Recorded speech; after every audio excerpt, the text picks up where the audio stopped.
లేదు మీకు పేరు కోసం పట్టింపు మీకు కేంద్ర ప్రభుత్వం పేరు రావద్దు, ప్రధానమంత్రి గారి పేరు రావద్దు, దొబ్బిపోవాలని దొబ్బిపోవడే కానీ పేరు మాత్రం మీకు ఉండాలి, మాకు ఉండదు. కాబట్టి మళ్ళీ చెప్తున్నాను, పేద ప్రజల సంక్షేమ పథకాలు ఎక్కడ ఆపే ప్రసక్తి లేదు. పేదలకు ఎక్కడ అన్యాయం జరగనీయము.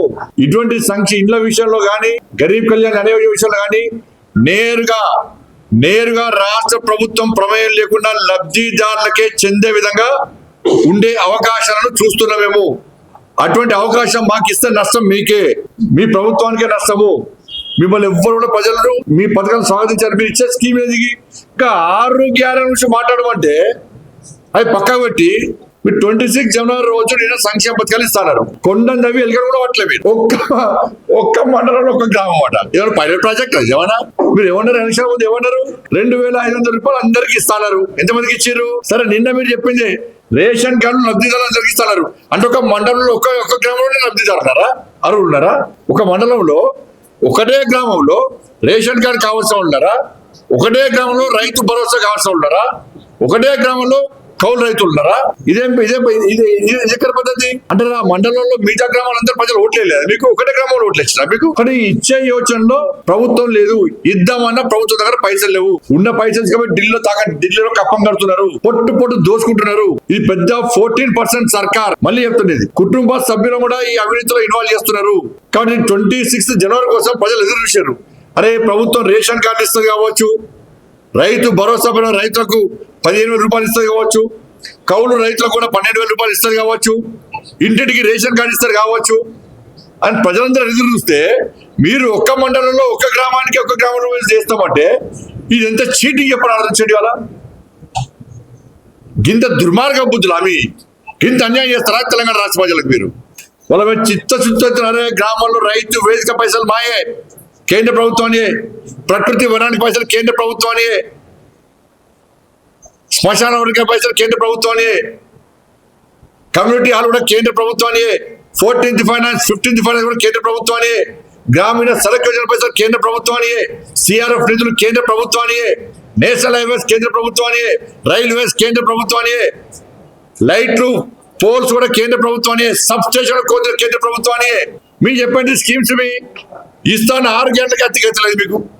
కాబట్టి మళ్ళీ చెప్తున్న రాష్ట్ర ప్రభుత్వానికి, మాకు భేషజాలు లేవు, మాకు వేరే కుట్ల యత్నాలు మాకు లేవు. మేము కలిస్తేనే తెలంగాణ రాష్ట్రానికి అభివృద్ధి జరుగుతుంది, తెలంగాణ రాష్ట్ర ప్రజలకు న్యాయం జరుగుతుంది. నేను మళ్ళీ చెప్తున్నా, కేంద్ర ప్రభుత్వ సంక్షేమ పథకాల పేరు పక్కా పెట్టి తీరాల్సిందే, లేకుంటే నేరుగా లబ్ధి తలకిస్తాం. ఆలోచించాలని కొడతాను నేను.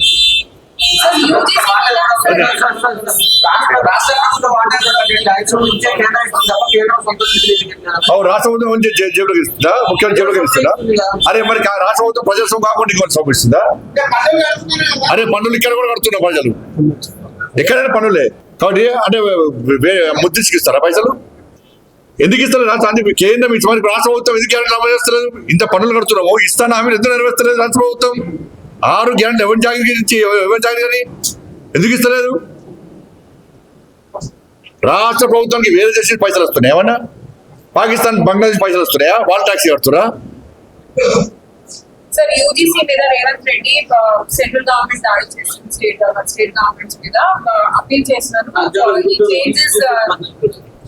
రాష్ట్ర ప్రభుత్వం ఏది పడుతుంది మాట్లాడుతుంది, వాళ్ళు అనుకున్నదే న్యాయం అనుకుంటున్నారు.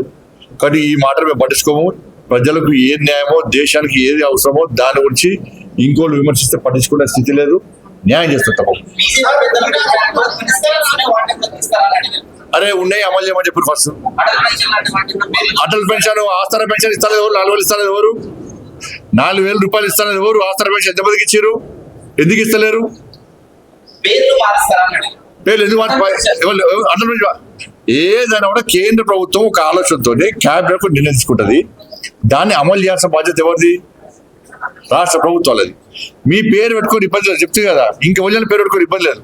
కానీ దాని కింద కేంద్ర ప్రభుత్వం నిధులు తీసుకున్నప్పుడు కింద పెట్టుకోవడం లేదా? ఇప్పుడు పోయినసారి ప్రధానమంత్రి ఆవాస్ యోజన కింద 2,40,000 ఇచ్చినాం మేము. ఇదే కేసీఆర్ ఇదే పేరు కోసం పాగలాడవాడి ఒక్క ఇల్లు ఇవ్వలే. చలో లబ్ధిదారుల లిస్టు, బెనిఫిషియర్ లిస్టు షో చేయమని చెప్పండి, రిలీజ్ చేయమని చెప్పండి రాష్ట్ర ప్రభుత్వాన్ని. కాంగ్రెస్ పార్టీ ప్రభుత్వం ఉంది కదా, కేసీఆర్ గారు ఎంతమందికి ఈ డబుల్ బెడ్రూమ్ పేరుతో మోసం చేశారు కదా. ప్రధానమంత్రి ఆవాస్ యోజన కింద ఇండ్లు ఇవ్వని వేవిస్తే ఒక్కరు మట్టి అంటే డబుల్ బెడ్రూమ్ పోటుగాడు డబుల్ బెడ్రూమ్ కట్టిస్తా ఒక్కరు సరిపోతుందా, అల్లుడు అంటే కాళ్ళు అల్లు అత్త కనబడతాయట అని శాస్త్ర పీఠకథలు చెప్పేం చేసిండు. 2,40,000 ఇండ్లు ఇస్తే పట్టుమని 10% కూడా ఇండ్లు ఇవ్వాలి వారికి. ఇళ్ళని కూలిపోతున్నాయి అవన్నీ. ఆ ఇళ్ళలో ఉండే పరిస్థితి లేదు ఇవాళ. గిద అవిలు చేసేది రాష్ట్ర ప్రభుత్వం చేసేది గిద. రాష్ట్ర ప్రభుత్వాలకు చిత్తశుద్ధి ఉండాలి, పేర్ల మీద కాదు. సంక్షేమ పథకాలు కేంద్రం ఇచ్చే నిధుల విషయంలో కానీ కేంద్రం ఇచ్చేటువంటి సంక్షేమ పథకాలు మీద అమలు చేయడంలో చిత్తశుద్ధి ఉండాలి, వీటి కోసం కాదు.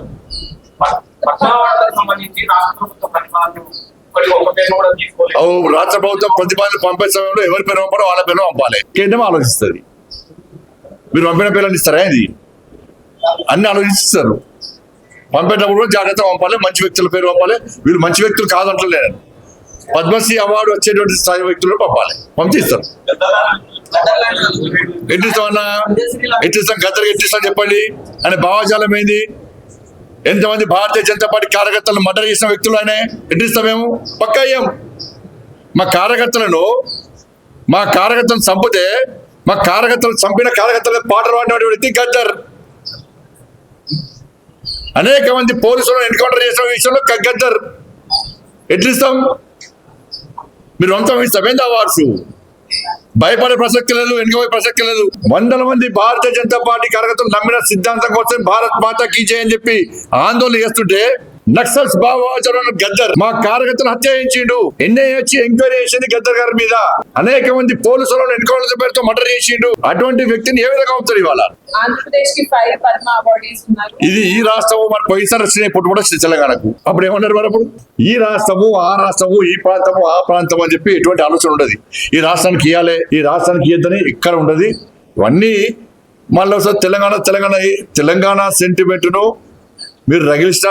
తెలంగాణ ప్రజలు అన్ని తెలుసు, ఎవరు తెలంగాణ సెంటిమెంట్ తో లాభపడ్డారు, ఎవరు అమాయకుడు ఇలా బలైపోయారు, ఇవాళ ఎవరు లాభపడ్డారు, ఇలా ఎవరి వల్ల తెలంగాణ రాష్ట్రం అభివృద్ధి చెందుతున్నది, ఎవరు నిజమైన తెలంగాణ కోసం ఇవాళ బిల్లును ప్రవేశపెడితే సపోర్ట్ చేసారు, ఎవరి సపోర్ట్, ఏ పార్టీ సపోర్ట్ వల్ల తెలంగాణ రాష్ట్రం వచ్చింది, అన్ని తెలంగాణ ప్రజలు తెలిసి బట్టే ఇవాళ నరేంద్ర మోడీ గారి ప్రభుత్వానికి భారతీయ జనతా పార్టీకి తెలంగాణ ప్రజలు మద్దతిస్తారు.